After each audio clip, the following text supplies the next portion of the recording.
أعوذ بالله من الشیطان الرجیم بسم الله الرحمن الرحیم الله یې بخښونکی پاک رب په نامه من بیا غواړم چې تاسو ته وښیم چې د کلاک په نوم یو اپلیکیشن دی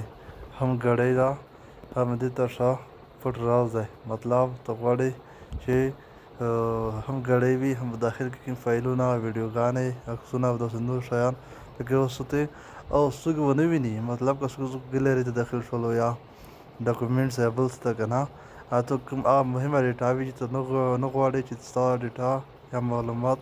یا ویډیوګانې یا عکسونه یا بل داسې شی وي چې څوک یې ونه ګوري نو کړلی شي د هغې کلاک په ذریعه باندې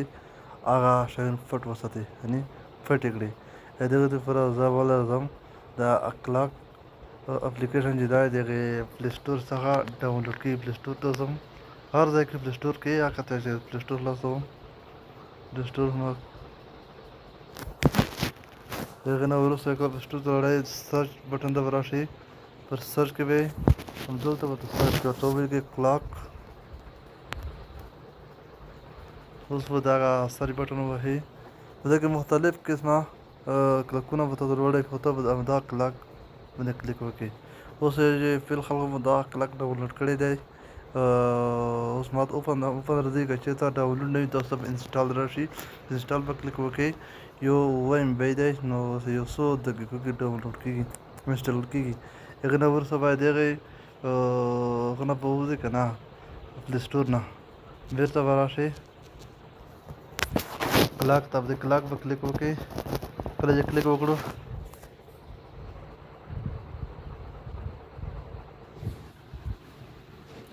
هغې نه وروسته به نیکسټ کلیک نیکسټ به ووهئ بیا به نیکسټ ووهئ او بیا به لیټ سټارټ هغې نه وروسته لیټ سټارټ باندې به بیا کلیک وکړئ اوس به راشئ په دغې کلاک د منځ کې کوم بټن چې دی د هغې د دوې ستنې وي ورسره وصل دي په دې به کلیک وکړئ کلیک ته کړئ اوس به راشئ د هغه یو ستن دغه د میلیټو ستن به راکش کړئ چې کوم ځای باندې ته پاسورډ ته جوړوي او بیا دروي همدلته به درولو د دویمه د ګنټو ستن چې ده دا مطلب چې په هر ځای کې دروي که څنګه پاسورډ ځان ته خوښوي جوړوي په هغه طریقه جوړ کوي او د منځ کې بټن ووهئ د کنفرم یې تایید لپاره بیا همدا د میلیټو ستن همدلته راولئ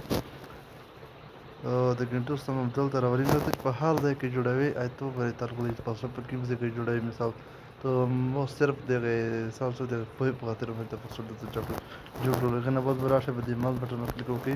دلته به راشئ الله باندې کلیک وکړئ په دلته کې ویډیوګانې پکې پټوي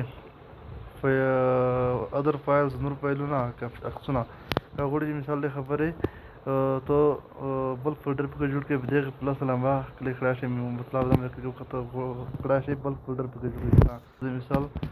زه د یو عکس راوړم که نه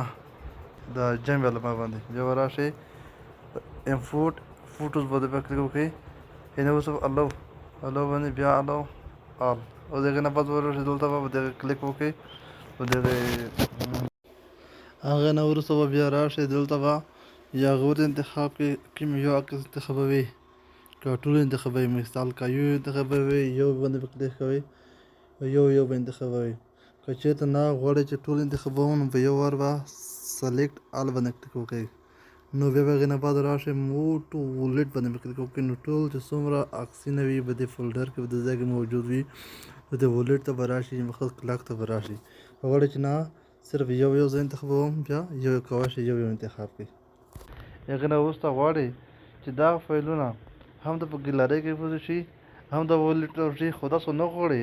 ته غواړئ چې مثال په ګیلرۍ کې د فایلونه ختم شي یا ولیټ د کوم د کلاک دغه د وستلی شي خو په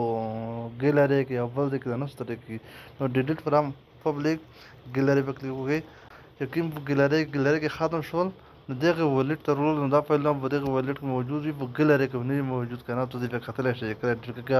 که ډیلیټ مو نه کړل هم په ولیټ کې وي هم په سوچ کې وي په ګیلرۍ کې وي نو ښه خبره دا ده چې فایلونه ډیلیټ شي چې تر څو چې تو فایلونه څوک ونه ګوري یا کورنۍ عکسونه وي بل شی نه غواړي یا کورنۍ عکسونه په ګیلرۍ کې وي څوک وګوري ته دغه ولیټ ته راوړه د کلاک ته کلاک کې به پروته وي څوک همدا د کلاک کې د ویډیوګانو د عکسونو د فایلونو د پټېدلو طریقه وه همدې قسم نور ښکلو ویډیوګانو لپاره زما د یوټیوب چینل د سبسکرایب لایک کړئ او ویډیوګانې وګورئ ورڅخه عظیمه استفاده وکړئ